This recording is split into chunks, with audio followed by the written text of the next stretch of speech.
Bismillahirrahmanirrahim. Assalamualaikum warahmatullahi wabarakatuh. Teman-teman, IMCOS kembali melanjutkan video pembahasan seleksi kompetisi sains madrasah 2019 tingkat provinsi untuk mata pelajaran MTS IPA, khususnya pelajaran fisika, ya, materi fisika. Nah, kali ini kita sudah sampai di nomor 11, ya, bagian ketiga. Buat teman-teman yang belum menonton bagian 1 dan kedua, silakan disaksikan dulu, ya. Oke, kita langsung saja ke nomor 11.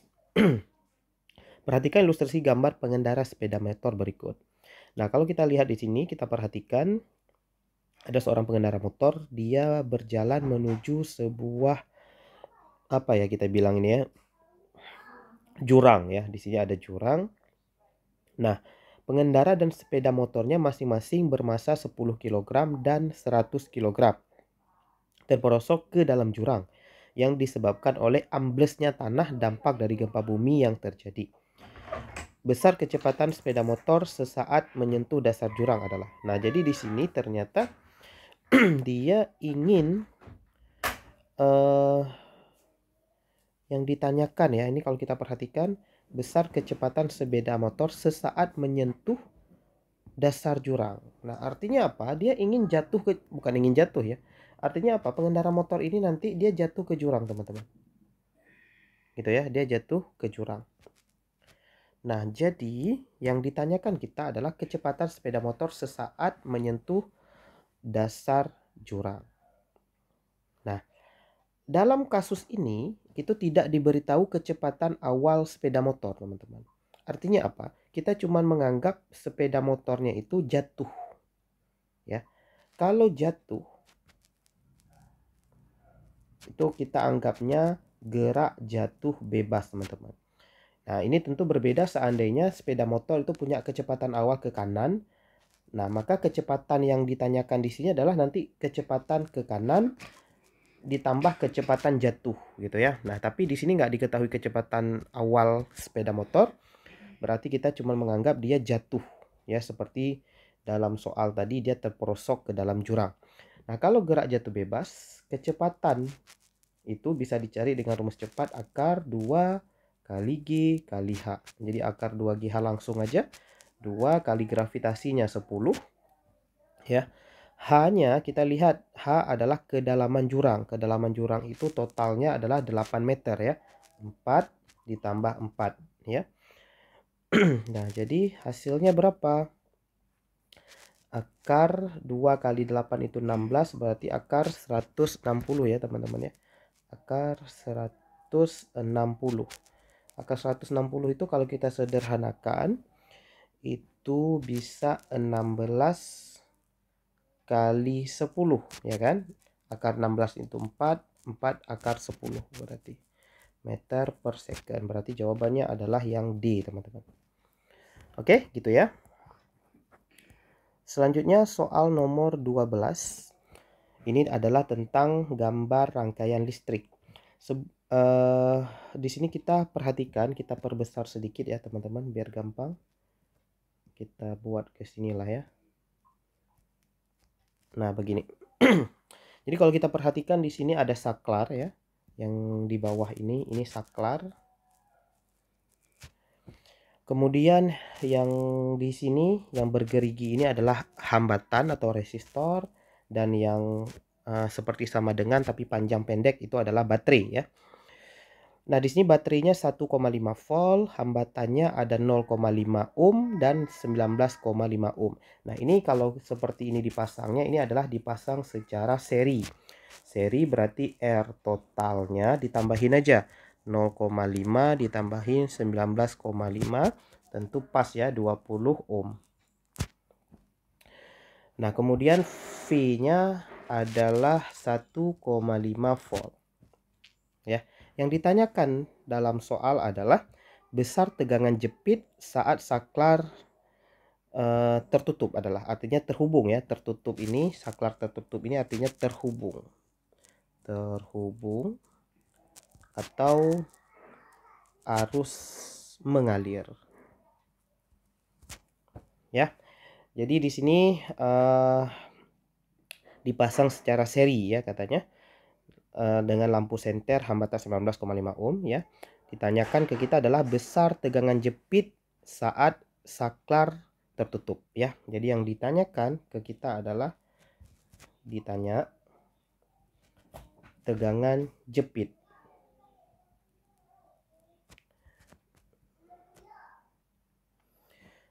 Nah, tegangan jepit ini apa teman-teman ya? Kalau kalau secara rumusnya ya, V jepit itu adalah V baterai ya, V baterai dikurang I dikali R kecil. R kecil di sini adalah hambatan baterai ya. Di sini diketahui dalam soal 0,5 ya. Ini adalah R kecilnya. Nah, jadi kita harus mencari dulu I ya. V baterainya ada 1,5 volt, I-nya adalah arus yang mengalir. Nah, untuk mencari arus yang mengalir kita pakai hukum Ohm. Hukum Ohm itu adalah V sama dengan Republik Indonesia gitu ya. V-nya ya adalah 1,5. R yang digunakan di sini adalah R total. Jadi R total yang kita dapatkan tadi 20 kali I-nya yang mau kita cari. Jadi di sini kita dapat 1,5 dibagi 20 sama dengan I. Gitu ya. Oke. Kalau kita masukkan langsung ya, V baterainya adalah 1,5 dikurang I kali R. I-nya tadi adalah 1,5 per 20 gitu ya. Dikali R-nya adalah 0,5 gitu ya. Nah, hasilnya berapa ini? Nah, tentu kalau kita lihat angkanya ini pengurangannya sangat kecil ya. Kita buat aja 1,5 dikurang. Nah, kita sekarang selesaikan matematika yang bagian kanan ini. Kalau kita buatnya begini, biar gampang gimana ya. Nah, 15 dengan 20 itu kan kalau kita bagi teman-teman, nilainya adalah 3/4 ya. Tetapi di sini masih 1,5 ya. Karena masih 1,5 jadi 0,3 teman-teman. Dibagi 4 gitu ya. Karena kalau 15 bagi 20 itu kan sama-sama bagi 5 dapatnya kan 3/4. Cuman karena aslinya dia 1,5 jadinya 0,3 bukan 3 ya. Kemudian dikali 0,5. Oke. Nah, kalau kita kalikan 0,3 itu dikali 0,5, 3 kali 5, 15 ya. Tapi karena ada dua angka di belakang koma jadi 0,15 dibagi 4 ya. 0,15 dibagi 4 itu berapa? Ini sini berarti kalau 15 bagi 4 ya, 15 bagi 2 itu kan 7,5 ya kan. 7,5 bagi 2 lagi itu 3, berapa ya itu. Jadi di sini kalau kita bagi langsung ya 0,0375 ya. Nah, ini 0,15 bagi 4 teman-teman. Itu ya lebih kurang. Nah, kalau kita kurangi 1,5 kurang 0,0375 hasilnya berapa nih? Ya, hasilnya tentu sekitar 1,46 volt ya. Jadi jawabannya adalah yang B. Oke, gitu teman-teman. Jadi kalau tegangan jepit itu adalah V baterai kurang I kali R. Nah, tapi kalau nanti teman-teman baca di buku, ada juga buku yang nulisnya gini. V jepit sama dengan GGL kurang I kali R. Gitu ya. Jadi V baterai maksud saya di sini adalah voltase baterai ketika nggak digunakan. Nah, itu bahasa lainnya adalah GGL gitu ya. GGL adalah tegangan baterai ketika baterainya belum digunakan. Kalau tegangan jepit atau V jepit ini adalah tegangan baterai ketika sedang digunakan. Nah, itu bedanya antara GGL dengan tegangan jepit.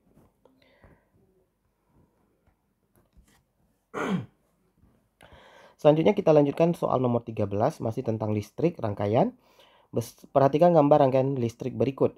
Besar arus listrik yang mengalir pada rangkaian listrik adalah. Nah, di sini yang ditanyakan cuman arus listrik aja, teman-teman. Jadi kita nggak perlu sampai cari tegangan jepit.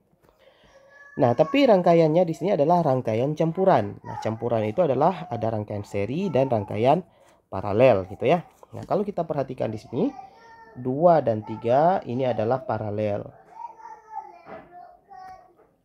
Ya, jadi paralel itu kita cari dulu.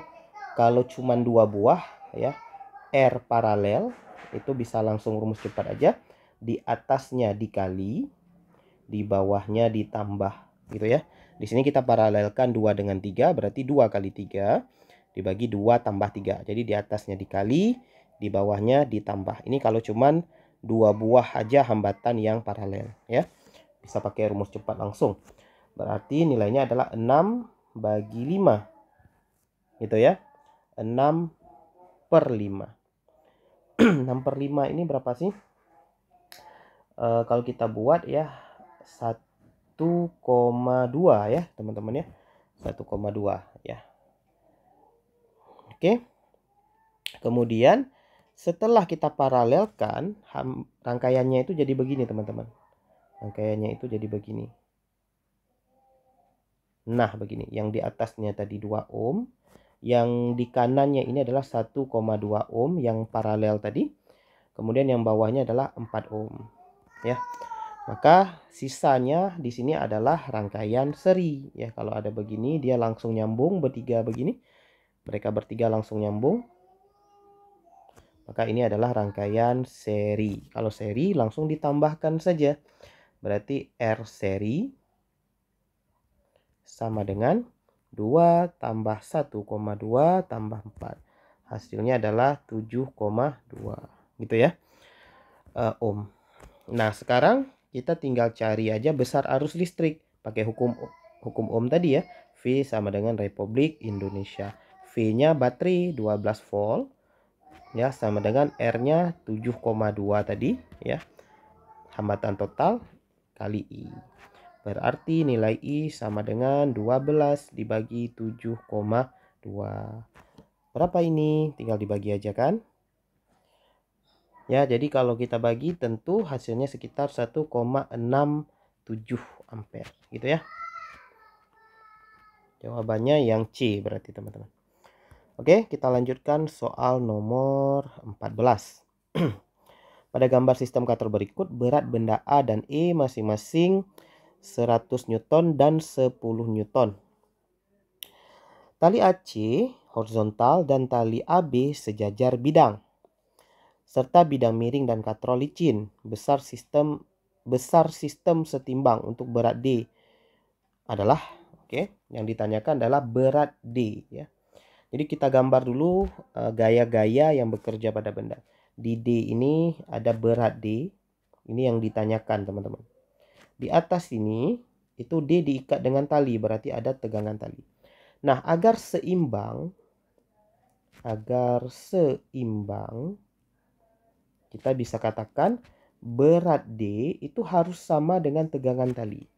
Kalau nggak sama, ini nggak seimbang. Nggak seimbang itu maksudnya bergerak gitu ya. Jadi kalau T-nya lebih besar berarti dia naik ke atas. Kalau WD-nya yang lebih besar dia turun ke bawah. Nah, untuk seimbang harus sama nih. Oke.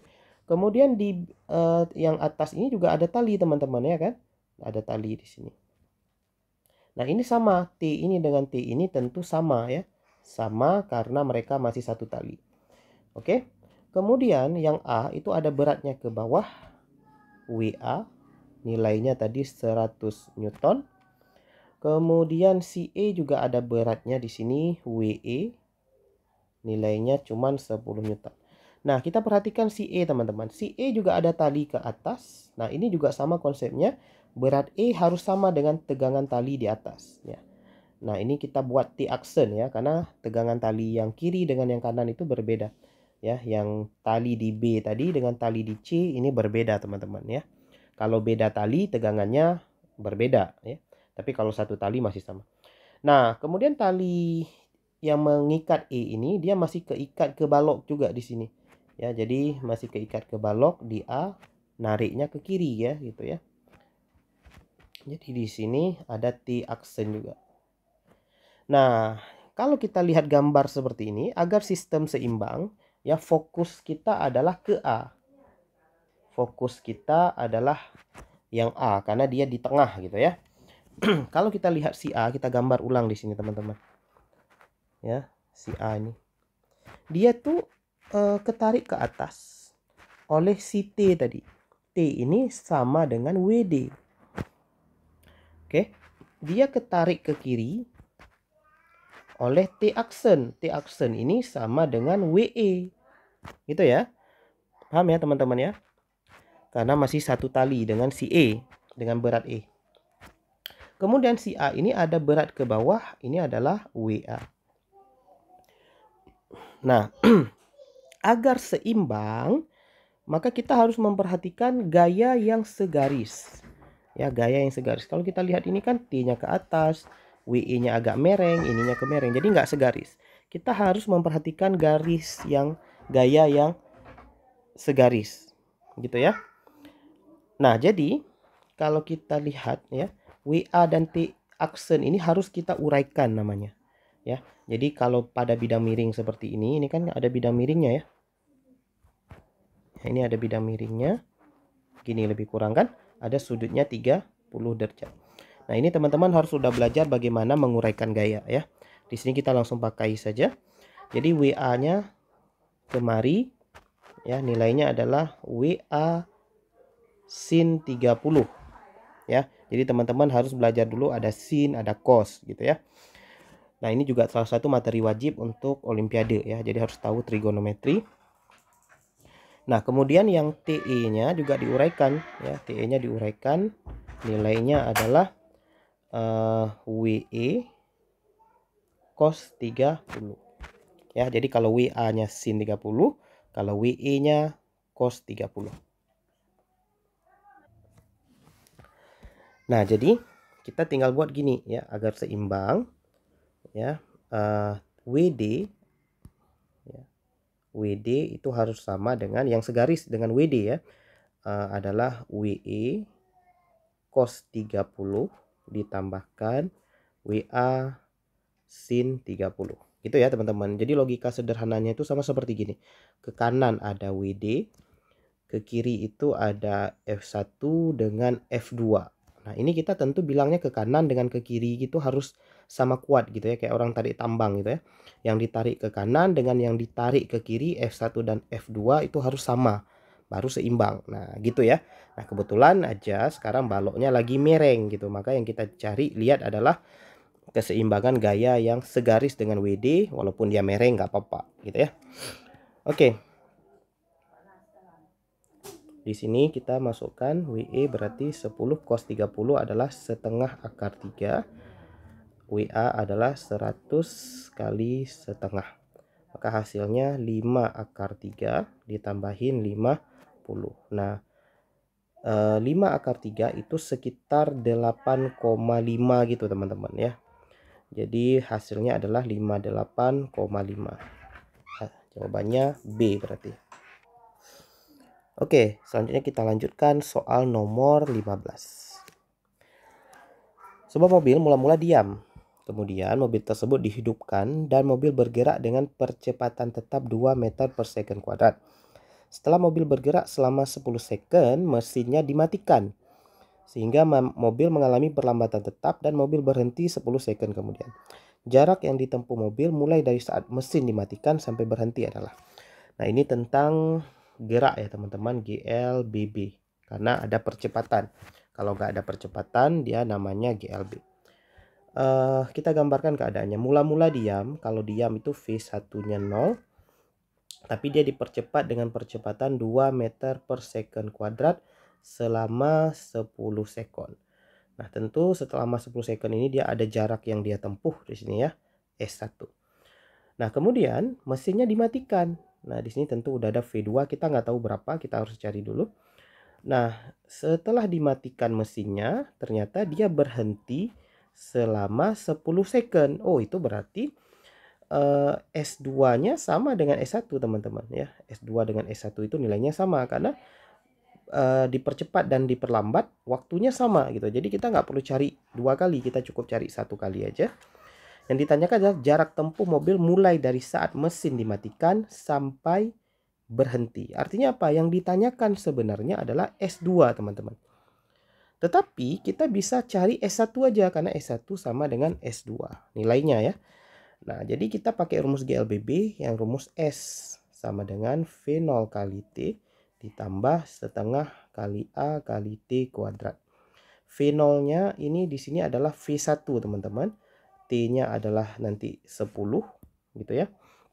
Kita langsung aja teman-teman ya. V0 yang dimaksud di sini adalah kecepatan awal. Kita buat V0 aja ya, jangan V1 di gambarnya kita ganti V0. Jadinya 0 kali T-nya 10 nggak ngaruh ya, jadi 0 juga. Setengah kali A-nya 2 kali T-nya 10 kuadrat. Nah, hasilnya tentu 0 ditambahin 2 dengan setengah ini bisa dicoret aja. Jadinya 100. Ya, jawabannya adalah yang D. Gitu ya, teman-teman. Nah, nomor 16. Sebuah kawat dengan panjang 50 cm dialiri arus listrik 0,5 ampere menuju arah positif dari sumbu X dan melalui medan magnetik B ya 3 mili Tesla J tambah 10 mili Tesla K. Gaya magnet yang bekerja pada kawat tersebut adalah. Nah, di sini ada konsep matematika ya yang mungkin teman-teman belum belajar, namanya perkalian cross vektor ya, perkalian vektor ya. Jadi di sini sebenarnya nggak susah teman-teman ya, cuman kalau teman-teman belum belajar, nah ini nggak susah gitu ya. Jadi kita langsung saja ya teman-teman. Di sini kita punya kawat panjangnya 50 cm. Jadi diketahuinya gini, diketahui panjang kawat L itu 50 cm. 50 cm itu kita ubah menjadi 0,5 meter. Kemudian dilalui arus listrik ya, dilalui arus listrik I sama dengan 0,5 ampere juga menuju arah positif dari sumbu X. Nah, jadi di sini kita harus tahu konsep sumbu X, sumbu Y dan sumbu Z, teman-teman. Nah, jadi di sini gini, sumbu X, sumbu Y-nya ke atas, sumbu Z-nya ke sini. Nah, X ini itu ada I gitu ya. X itu bisa kita ganti dengan I. Nah, ini namanya vektor satuan. Kalau Y kita ganti dengan J, ya ada topinya teman-teman ya. Kalau Z kita ganti dengan K. Jadi I topi, J topi dengan K topi ini adalah namanya vektor satuan. Oke. Nah, karena arus listrik menuju arah positif dari X, berarti di sini 0,5 kita ganti, kita masukkan karena dia ke sumbu X positif ya. Sumbu X positif berarti dia kita ganti dengan I topi. Jadi di sini arusnya kita ganti dengan 0,5 I topi ampere. Itu ya, kalau dia ke sumbu X negatif kita gantinya gini, min 0,5 I topi ampere gitu ya, kalau ke sumbu X negatif. Kalau ke sumbu Y berarti kita ganti J topi. Kalau ke sumbu Z berarti kita ganti dengan K topi. Nah, dari situ teman-teman jadi paham kan kenapa di jawabannya ada K topi, ada J topi gitu ya. Nanti akan muncul sendiri dia. Oke. Oke, sekarang diketahui juga B, medan magnet ya, 3 mili Tesla, kita nggak tulis 0,00 lagi ya, 3 mili Tesla J gitu ya. Ada J-nya dia, berarti dia ke sumbu Z, sumbu Y positif, ditambahin 10 mili Tesla K. Gitu ya teman-teman ya. Jadi medan magnetnya itu di antara sumbu Y dengan sumbu Z ya. Ditanyakan ke kita adalah gaya magnet yang bekerja pada kawat tersebut. Nah, jadi yang ditanyakan adalah gaya magnet. Gaya magnet ini disebut gaya Lorentz ya.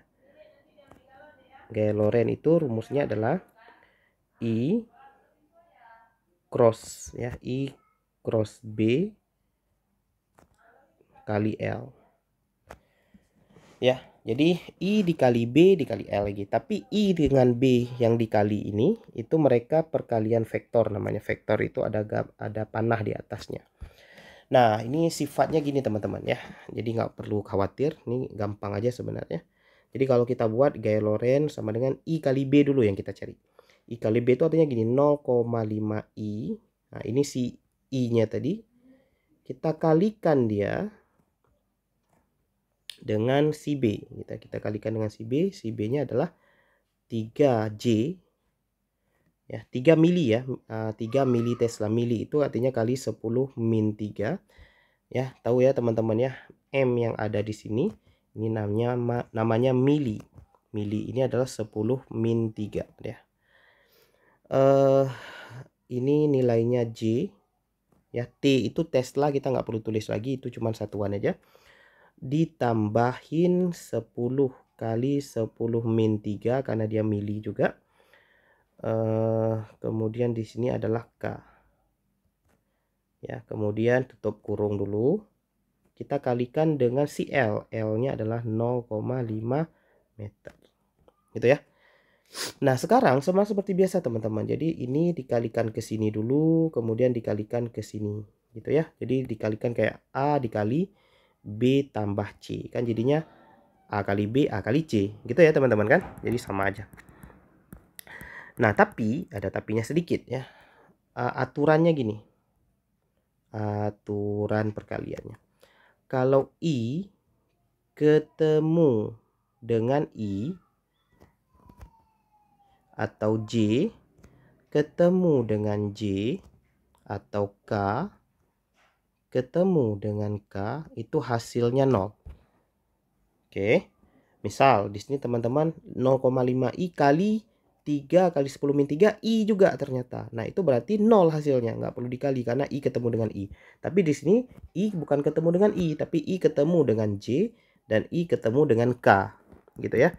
Kalau I ketemu dengan I, J ketemu dengan J, K ketemu dengan K, langsung 0, nggak perlu dikali lagi tuh. Tapi kalau ketemunya nggak sejenis gimana? Nah, aturannya gini. Kalau ketemunya I ketemu dengan ketemu dengan J, itu hasilnya K. Ya. J ketemu dengan K, ya hasilnya I. Ya, gitu ya. IJK, JKI. Kemudian K ketemu dengan I, hasilnya J. Ya, IJK, ya, JKI, ya, KI hasilnya J. Kemudian kalau dibalik, hasilnya terbalik juga teman-teman. Misal J ketemu dengan I, ya, J ketemu dengan I, hasilnya nanti min K. Paham ya teman-teman? IJK. Kalau JI min K gitu. Gitu juga kalau K ketemu dengan J dikali, ini hasilnya min I. Kemudian I ketemu dengan K, hasilnya min J. Oke, gitu aturannya teman-teman. Oke. Nah, jadi sekarang kita tulis 0,5 I dikali 3J gitu ya. Jadi ini dikali ini. I dengan J, I dengan J, hasilnya apa tadi? I dengan JK ya, berarti 0,5 kali 3 berapa? 0,5 kali 3 itu adalah 1,5 kali 10 min 3. Ini hasil angkanya. 0,5 kali 3 1,5, tapi kali 10 min 3. Nah, IJ itu hasilnya K. Itu ya teman-teman. Ditambah. Nah, sekarang 0,5 dikali dengan yang K gitu ya. 0,5 kali 10 hasilnya 5 dikali 10 min 3. IK hasilnya min J. Gitunya hasilnya min J. Ya, kemudian di luar masih ada dikali 0,5. Nah, dikali 0,5 berarti kaliin semua. Gitu ya. 1,5 dikali 0,5 hasilnya berapa tuh? Ya. 0,75 kali 10 min 3K. Kemudian 0,5 kali 5 0,25, Gitu ya. Tapi di sini min tadi teman-teman. Ya, J tadi kan min ya. Kalau min berarti kita bawa ke depan. Jadi min 2,5 kali 10 min 3 J. Gitu ya teman-teman. Nah, di sini ditulis di jawabannya itu J duluan baru K. Berarti min 2,5 kali 10 min 3 J ditambah 0,75. Ini kita cuman urutkan saja. Kali 10 min 3 K. Gitu ya. Maka jawaban yang cocok adalah min 2,5 J. Min 2,5 J. Nah, jawabannya yang cocok adalah yang B. Oke, gitu teman-teman. Oke, kita lanjutkan ke nomor 17. Sebuah elemen pemanas air bekerja pada tegangan 120 volt. Kita tulis dulu yang diketahui ya. Diketahuinya V-nya adalah 120 V. Dialiri arus sebesar 2 ampere. Asumsikan bahwa air menyerap seluruh energi yang dihantarkan ke resistor. Ya. Lama waktu yang diperlukan untuk meningkatkan suhu 0,5 kg air, berarti massa airnya 0,5 kg dari suhu ruangan 27 menuju titik didih. Jadi suhu pertamanya adalah 27 derajat Celcius, suhu keduanya titik didih. Titik didih air berapa? 100 derajat Celcius. Ya, jadi di sini adalah sebuah pemanas atau kita sebutnya heater ya. Heater ini heater listrik dalam soal ya. Jadi dia mengubah energi listrik menjadi energi panas karena pemanas gitu kan. Berarti kita buat soalnya adalah gini, energi listrik berubah menjadi energi panas. Energi panas itu Q lambangnya. Energi listrik itu rumusnya adalah V ya kali I kali T. Fit ya rumusnya. Orang yang energi, orang yang fit. Nah, cara ingatnya gitu. Jadi energi listrik fit Q adalah M kali C kali delta T. Nah, di sini teman-teman ada sedikit yang memang harus teman-teman tahu ya. Karena di sini air ada C air namanya. C ini adalah kalor jenis air. Nilainya adalah 4200. Jadi harus tahu, kalau nggak tahu soal ini nggak bisa dikerjakan. V-nya nilainya 120.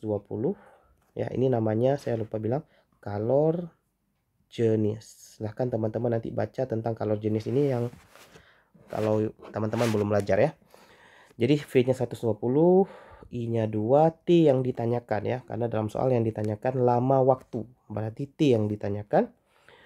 M-nya adalah 0,5, C-nya 4200, delta T-nya adalah 100 dikurang 27.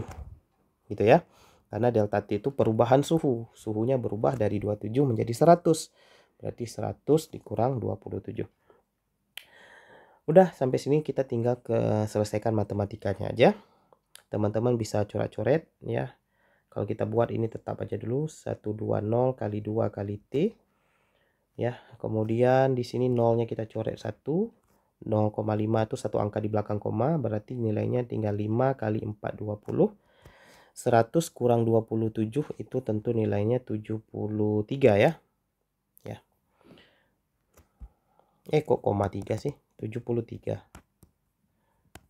Jadi 73. Nah, selanjutnya teman-teman boleh coret 0 di kanan dengan 0 di kiri. Gitu ya. 2 dengan 42 bisa kita buat tinggal 21. Berarti sisanya tinggal 12 kali T sama dengan 5 kali 21 kali 73. Ya, ini tinggal diselesaikan aja matematikanya. Ya, jadi ini kalau kita kaliin ya, nanti ininya 5 kali 21 kali 73 teman-teman kali dulu, kemudian bagi 12. Ini hasilnya sekitar 639 sekon ya, atau 639 detik. Jadi jawabannya yang D. Oke. Ini 639. Oke. Selanjutnya kita lanjutkan soal nomor 18. Untuk menyalurkan bantuan kemanusiaan, sebuah pesawat kargo harus menjatuhkan kapsul besar berparasut kepada serombongan pengungsi. Perhatikan gambar pesawat kargo berikut. Hambatan udara sebelum parasut mengembang, yakni setelah 5 sekon dijatuhkan, diabaikan. Hambatan udara sebelum parasut mengembang. Oke. Ketinggian terbang minimal pesawat agar parasut kapsul telah mengembang di ketinggian 100 meter sebelum mencapai permukaan adalah. Oke, teman-teman. Jadi yang ditanyakan di sini sesuai gambar yang ini nih ya, H minimum ini dari atas sampai bawah. Nah, tapi 100-nya ini udah diketahui, teman-teman. Ya, jadi 100-nya udah ada. Jadi yang kita perlu cari itu yang mana? Kita cukup cari yang atasnya saja nih. Ya, jadi yang kita cari itu cukup yang ini saja nih. Jadi HT, di sini gambarnya HT. Jadi HT ketika dia dijatuhkan 5 second ya. Ketika hambatan udaranya masih diabaikan. Nah, ketika hambatan udara diabaikan, ini dianggap geraknya masih GJB, gerak jatuh bebas ya. Nah, jadi kita langsung aja H itu setengah GT kuadrat rumusnya. Jadi langsung aja setengah G itu setengah kali 10 ya, gravitasi ingat 10. T-nya adalah 5 kuadrat ya. Setengah kali 10 5 ya, hasilnya 5. 5 kuadrat 25. 25 kali 5 75 gitu ya. Masa sih 75? 25 kali 5 itu 125 gitu ya. Maka H minimumnya nilainya adalah 125 ditambahin 100 ya, hasilnya tentu 225 meter. Jawabannya yang B gitu ya, teman-teman.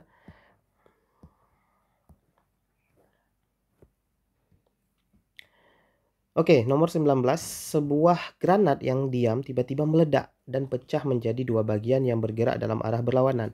Perbandingan massa kedua bagian itu adalah M. Energi yang dibebaskan adalah 3 kali 10 Joule. Perbandingan energi kinetik pecahan granat pertama dan kedua adalah.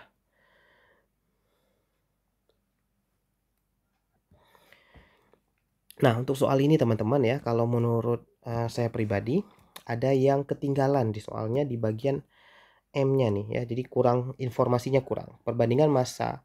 Jadi harusnya gini, perbandingan massa kedua bagian itu adalah di sininya masih kurang informasinya. Bisa aja harusnya gini, M banding 2M misalnya. Ya, itu harusnya ada perbandingannya ya. Nah, kalau kayak gini nanti kita nggak bisa cari ini ya. Jadi cara carinya itu gini harusnya. Ini pakai momentum M1 kali V1 sama dengan M2 kali V2. Karena granatnya pecah menjadi dua bagian. Oke. Dari sini misalnya diketahui gini. M1-nya M misalnya ya. Jadi perbandingan M1 dengan M2 misalnya M banding 2M misalnya. Ya, seandainya soalnya nggak ketinggalan misalnya katakanlah ini kita misalkan ya, ini saya kasih tahu cara carinya teman-teman ya. Cuman soal ini kita nggak bisa cari karena menurut saya ada yang ketinggalan. Tapi kalau teman-teman nanti punya caranya, nah silahkan bagikan di kolom komentar biar kita sama-sama belajar lagi. Oke, jadi kalau seperti ini misalnya M1-nya M, kita V1, M2-nya 2M, ini V2. Teman-teman bisa dapatkan perbandingan V1 dengan V2 ya. M-nya dicoret berarti V1 per V2 sama dengan 2 per 1. Gitu ya. Nah, kalau ini udah dapet, baru teman-teman bisa bandingkan energi kinetik pecahan 1 dengan energi kinetik pecahan 2. Ya, tentu ini energi kinetik yang ditanyakan, berarti rumusnya setengah. Ya, rumus energi kinetik setengah kali M1 kali V1 kuadrat bagi setengah kali M2 kali V2 kuadrat ya. Jadi kita pakai dua konsep teman-teman. Konsep yang pertama kita pakai tadi adalah hukum kekekalan momentum. Hukum kekekalan momentum. Yang kedua kita pakai konsep energi kinetik. Nah, di sini tentu setengahnya dicoret aja. Jadi M1 M2 perbandingannya kalau yang ini tadi berarti M di bawahnya 2M, V1 V2-nya, V1-nya tadi kita dapatnya 2 gitu ya. 2 kuadrat, V2-nya 1 kuadrat. M-nya dicoret. Maka kita dapatnya kalau begini berarti 2 kuadrat banding 2, hasilnya 2 per 1. Berarti jawabannya B. Nah, kalau yang diketahui M banding 2M. Kalau yang diketahui M banding 4M, nah itu beda lagi hasilnya. Atau 2M banding M, nah itu beda lagi hasilnya. Ya, jadi intinya cara carinya begini. Ya, tetapi kalau yang diketahui cuma segini, kita nggak bisa cari. Ya, informasinya kurang. Menurut saya begitu. Tapi kalau informasinya lengkap, cara carinya begini. Oke? Oke, soal terakhir untuk pembahasan kali ini. Oke, perhatikan gambar sebuah balok berikut. Sebuah balok bermassa 2 kg berada dalam keadaan diam ya. Jadi awalnya dia di sini diam. Ya, V-nya sama dengan 0 ya di sini. V1 0 pada sebuah bidang datar licin. Kemudian pada balok tersebut bekerja sebuah gaya F 20 Newton sehingga kecepatannya menjadi 10 meter per second. Usaha yang dilakukan oleh gaya F dan jarak yang ditempuh balok adalah. Oke, ini gampang aja teman-teman ya. Jadi yang ditanyakan usaha ya, rumusnya W sama dengan F kali S. Ya. Tapi kalau teman-teman cari dengan cara ini ya, F-nya memang ada tuh 20. Ya, tetapi S-nya nggak ada gitu. Jadi teman-teman harus cari S dulu. Kalau cari S, teman-teman bisa pakai GLBB V0T misalnya tambah setengah AT kuadrat, tapi nggak ada T-nya, atau cari dari rumus yang lain. Nah, tapi intinya apa? Kalau teman-teman pakai rumus F kali S, ini lumayan panjang. Ya, untuk cari W dari F kali S itu panjang. Jadinya gimana? Kita pakai cara alternatif. Ada konsep namanya teorema. Ya, namanya adalah teorema usaha energi. Ya, menggunakan teorema ini, usaha sama dengan perubahan energi. Nah, energinya bisa energi apa aja sebenarnya, tapi dalam kasus ini karena dikaitkan ke kecepatan, berarti usaha sama dengan perubahan energi kinetik. Ya, kecepatan itu kaitannya ke energi kinetik. Maka rumusnya jadinya W sama dengan EK2 kurang EK1. Gitu ya. EK2 setengah kali M kali V2 kuadrat. EK1-nya setengah kali M kali V1 kuadrat. Nah, sampai di sini teman-teman tinggal masukkan aja nilai yang diketahui. Ya, tapi kalau teman-teman mau buat lebih rapi lagi, setengah M-nya keluarin aja karena sama, tinggal V2 kuadrat dengan V1 kuadrat di dalam kurung. Gitu ya. Jadi setengah kali M-nya 2. V2-nya tadi adalah kecepatan akhir. Kecepatan akhirnya 10 kuadrat. V1-nya adalah 0 kuadrat karena dia masih diam. Nah, di sini setengahnya tinggal dicoret aja. Berarti 10 kuadrat itu dapatnya 100 Joule. Maka jawabannya antara A dan C. Ya. Kemudian dari rumus W sama dengan Fs, kita ganti 100. F-nya 20, kita bisa dapatkan jarak yang ditanyakan S. Gitu ya. Ini berarti S-nya 100 bagi 20. Hasilnya tentu kalau kita coret 2, 0-nya kita coret, 10 bagi 2, 5 meter. Berarti jawaban yang cocok adalah yang C. Oke, gitu teman-teman, kita padai sampai di sini. Semoga bermanfaat. Alhamdulillahirabbil alamin. Assalamualaikum warahmatullahi wabarakatuh.